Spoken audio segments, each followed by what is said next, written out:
Shalom. Selamat pagi Bapak, Ibu, Saudara.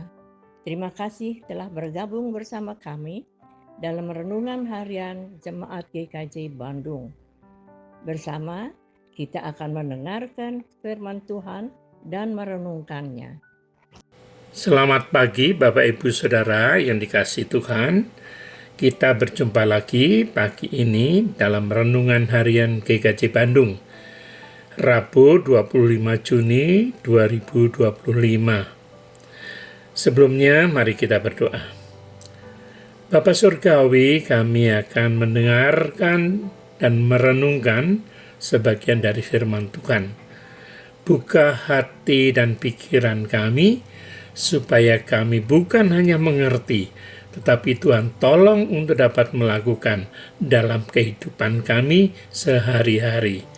Terima kasih Tuhan, dalam nama Tuhan Yesus kami berdoa. Amin.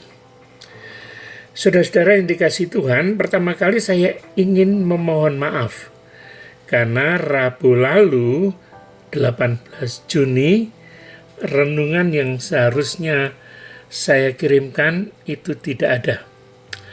Saya tidak mau beralasan, tetapi yang pasti saya salah. Ya, saya mohon maaf.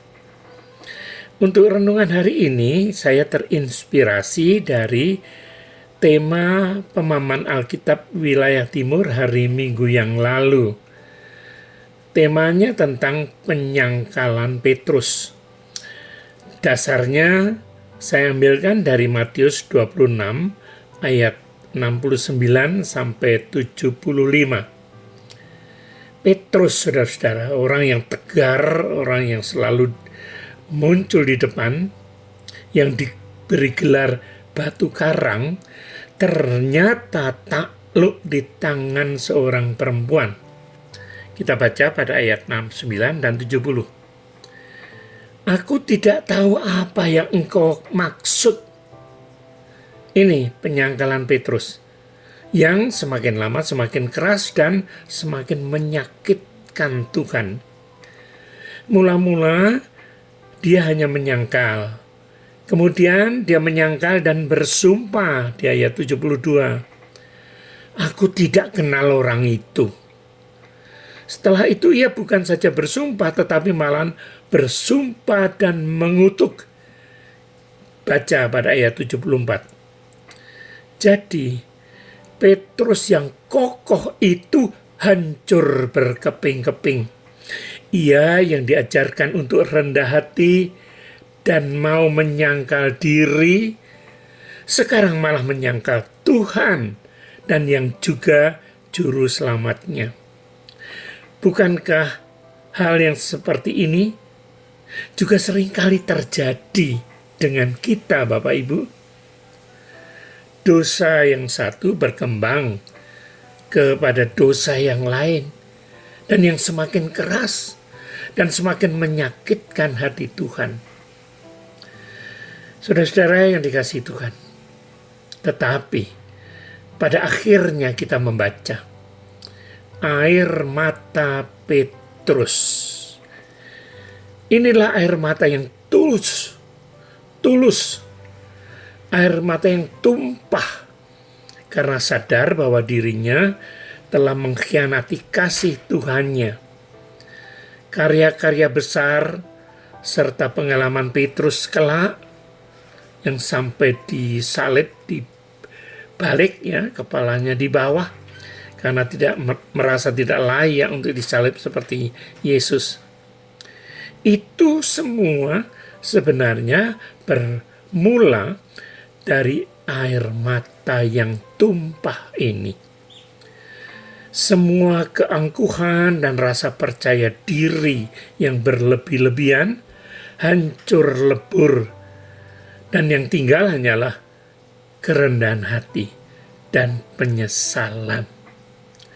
Kemudian, coba saudara perhatikan, di Injil Yohanes pasal 21, Tuhan Yesus menemui Petrus di pantai Danau Tiberias. Tuhan Yesus bertanya kepada Petrus, Simon, anak Yohanes, apakah engkau mengasihi aku? Benar Tuhan, aku mengasihi Engkau. Tetapi pertanyaan itu diulang sampai 3 kali. Disitulah Petrus menjadi teringat. Dia telah menyangkali Tuhan juga 3 kali.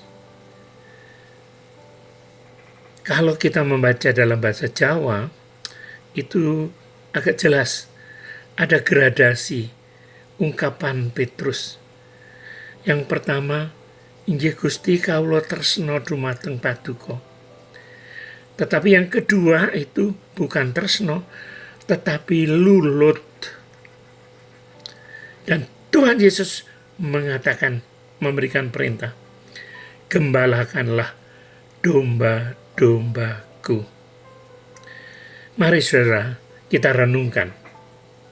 Kegagalan sedalam apapun, bila diakui dengan rendah hati dan hati yang hancur, itu adalah kesempatan dari Tuhan yang paling besar untuk kita berbuat yang jauh lebih baik. Tuhan memberkati. Amin.